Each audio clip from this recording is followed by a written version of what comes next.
So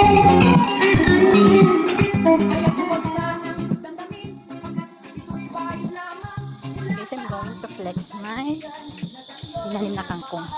So ako nagtanim nito guys. So actually ang kangkong talaga is mabilis lang tumubo. So now, magkuha na ako ng kanyang talbos kasi magluluto ako ng sinigang. So this is my tanim na kangkong. So this is my tanim na kangkong. So ilang ano lang yun guys. Ilang puno.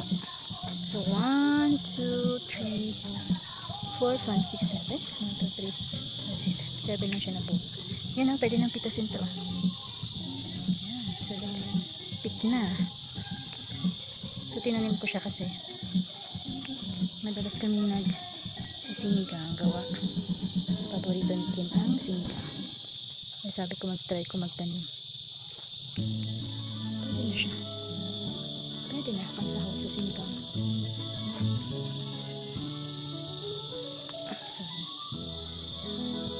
Okay na yan natalbos.